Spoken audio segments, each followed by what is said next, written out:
Hello, my amazing Algebra I students. This is Mrs. A, and I love math.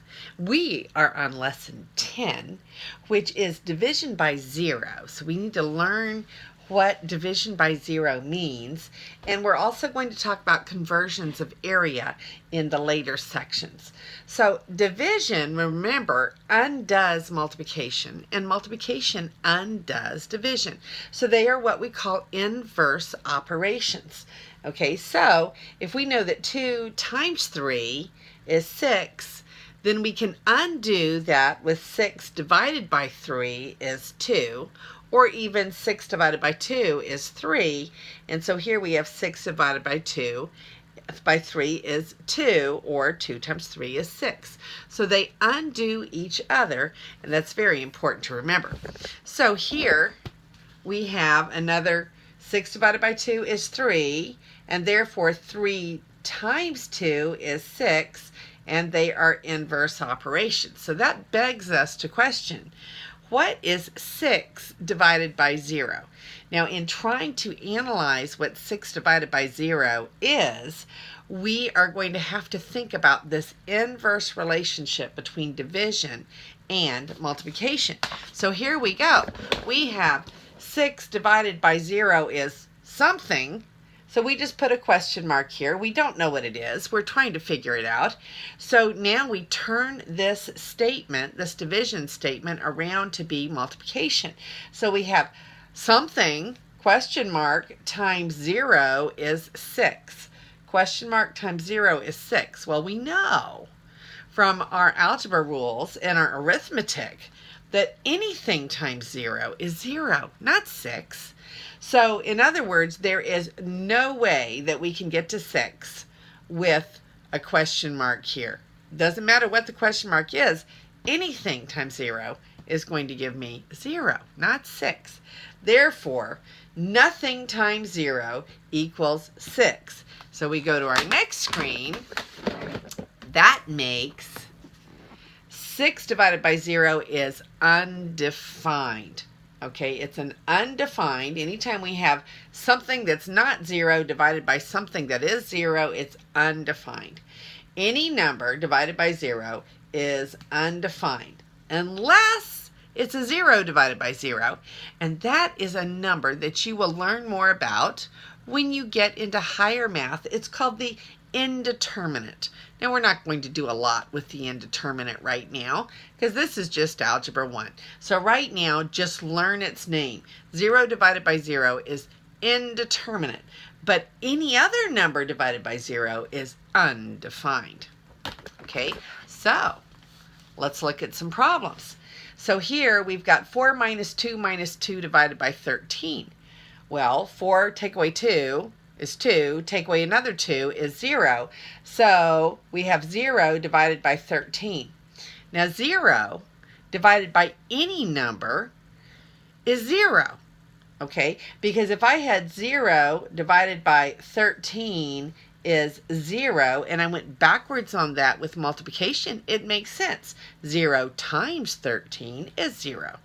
So it is true, it holds true, and it makes sense. Therefore, 0 divided by 13 is 0. 0 divided by any number is 0. Okay, so the 0 is only defined if the 0 is in the denominator, not if it's on the numerator. Okay, so here we have this problem flipped over. So now we have the 4 minus 2 on the denominator. So this becomes 13 divided by 0, and since the 0 is in the denominator, we will say it is undefined. And that is section A, and here we come back with section B. In 10b, we're working on the commutative property of multiplication. Now, the commutative property also applies to addition, and we talked about that earlier. If we had 3 plus 4 is 7, and 4 plus 3 is also 7. So the order in which I add does not matter. I still get a sum of 7. So now we're talking about the commutative property as it applies to multiplication. 4 times 3 is 12. 3 times 4 is 12. A different order, same product. As long as I don't change the numbers, the factors, then I will get the same product no matter which order I multiply in. So the order does not affect the product. I just have to have the same numbers. So here we have the same numbers written. There's 4 numbers and we've written them in 3 different ways here. Okay, so here's the -4 on the left, and then the -4 is on the right, and the -4 is second. Here the 3 is second, here the 3 is third, here the 3 is third again. So the -6 is the third, first again. So they're all a different combination. So let's see what we get when we multiply. They're the same numbers though. So we got -4 times a 3, which opposite signs, we end up getting a -12. And then a -12 times a -6 is going to be a positive 72. And then a positive 72 times a -2 is going to give us a -144. Okay, so that is the product of the first line. So now let's look at the second line. -6 times a -2 is a positive 12, and a positive 12 times a 3 is a positive 36, and a positive 36 times a -4 is a -144. Again. So then we have a -6 times a -4, which is a positive 24, and a positive 24 times a 3 is a positive 72, and then a positive 72 times a -2 is a -144 again. So we got the same product even though we multiplied in a different order, and that is the commutative property. Okay, so now we're talking about changing converting area to other units, and we're going to need to use unit multipliers to do this. And when we have squared units, it's going to take us 2 unit multipliers to convert.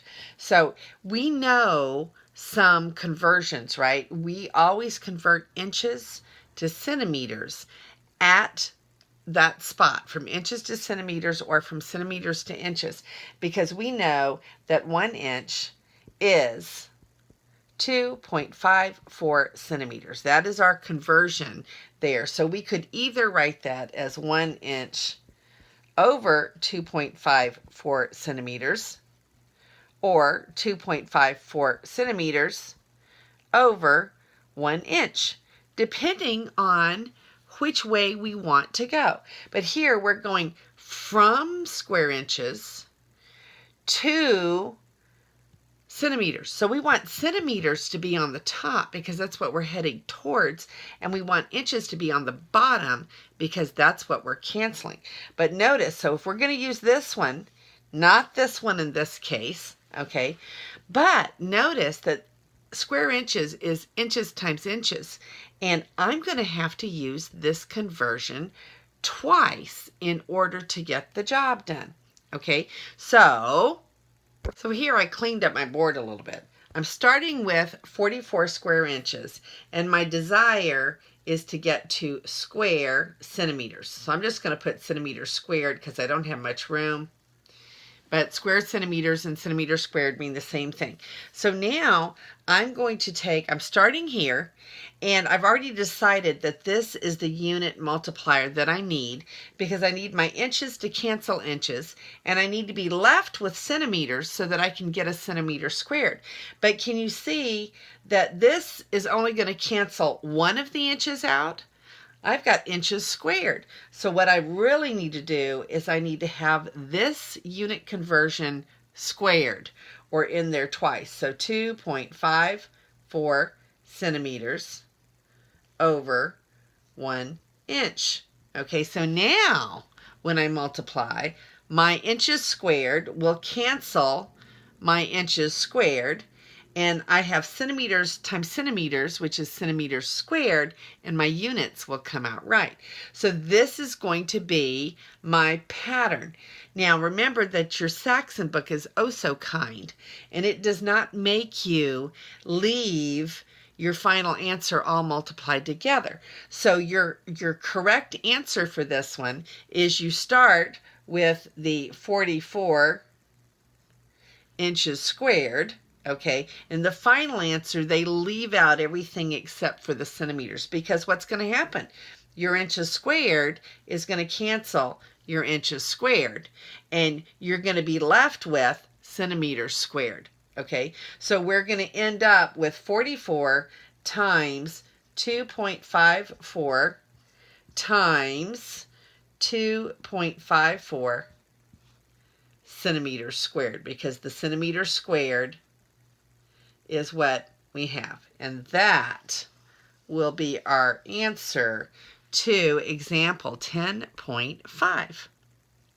And we had to use 2 unit conversions because it was the unit conversion squared. Okay, let's do some practice problems here. So on this first one up here, we have -3 minus 2. Well, that's going to end up being a -5. And in the bottom, I've got a -2 plus an 8 is a +6. Minus a 6 is 0. So we know that -5 over 0, any number over 0 is undefined. Okay, so let's look at this one. Here we have -8 plus 6 plus 2. So that's an 8 minus an 8. So we get a 0 on the top. And then an 8 take away 4 is 4. Take away another 4 is 0. 0 divided by 0 has that funny name. That is indeterminate. Okay, indeterminate. And really, any number could be the answer, because it would be true for any number. So you'll learn more about that in advanced math. Okay, and then here we are multiplying. Remember, we can use our commutative property if we want to, but it doesn't matter which order we multiply in. A negative times a negative times a negative times a negative is going to wind up being a positive, because every 2 negatives multiplies to give me a positive, and I've got 4 of them, so I'm going to end up with a positive 16. Okay, the negative in front is just going to change that sign. So that's the same thing as 4 times 4, or 16. These could be put together to get 4, and these could be put together to get 4. 4 times 4 is 16. It works any order you do it in. So this over here, we've got 2 more after this, is 2 times a -6 is a -12, times a 10 is a -120, times a -2 is a positive 240. Okay, let's do it a different way. All right, we've got these 2. Let's put those 2 together. -60 times a -2 would be a positive 120, times another positive 2 would be a positive 140. So we're going to get, 240, excuse me, 240. We're going to get 240 any way that we do it. So we have 2 more practice problems. Last 2 problems for lesson 10. Our last 2 practices, E and F, on page 49. Okay, so here we go. We're to convert 44 square miles to square feet. Well, we need 2 conversion factors, because we know to get from miles to feet, we got to do something with 5,280. But because it's square miles to square feet, we have to square that conversion factor or multiply it by it twice. So we're going to start with 44 square miles. Okay, and then we're going to, we'll just put miles for miles, MI for miles, and then we're going to multiply by a conversion, and we're going to have 2 to get it to square feet. So we're trying to end up with feet squared. So don't we want feet on the top? Because that's where we're going. So we want feet on the top, and we want miles on the bottom, because we want miles to cancel. So then this one is going to be the same thing, feet on the top, miles on the bottom. But we know that 5,280 feet is 1 mile. So we're going to put that in there twice. Okay, so let's see if we did it. We had square miles here, and we're canceling square miles down there. So that's going to cancel that one and that one. And we're left with feet times feet, which is feet squared. And we achieved our goal, didn't we? Okay, so what would be our final answer here? Our final answer would be without all of these in it. And we would say we have 44 times 5 to 80 times 5 to 80 again. Could we put 5 to 80 squared? We could. We don't have to write it out twice. We could 5,280 squared, and then the answer would be in feet squared. And that would be our answer, because your book does not make you multiply it together, which is very convenient. Okay, so let's look at this last problem here. We're going from square centimeters to square meters. So if we're going to meters, we want meters to be on the top and we want centimeters on the bottom because we want that to cancel. So we're going to start with 3,500 square centimeters, okay, and we're going to multiply by meters over centimeters, and that's going to give me meters times meters, which is square meters on the top, okay, and we don't know how many yet, and then the bottom is going to cancel everything out. So what do we know about meters and centimeters? Well, we know that there's 100 centimeters in every meter. So we're going to put the 100 down here and the 1 on the top, just like that. So now we're going to divide by 100 twice, which is going to move the decimal place 4 places to the left. So I could pretty much do this one in my head, can't I? I am using the 2-unit conversions like they told me to, but my final answer is going to be pretty easy because it's just moving the decimal. So let's see if everything worked. We got square centimeters and we got square centimeters. We're multiplying meters times meter to get square meters, so everything works. And to do the math, we're going to take 3,500, divide by 100, that would give me 35. And then I take the 35 and I divide by 100 again, which would give me 0.35, because I moved the decimal 4 places to the left, and then the 2 zeros just drop off. And that would be my final answer. And that is the end of Lesson 10 in your orange book. And this is Mrs. A, and may God bless your day.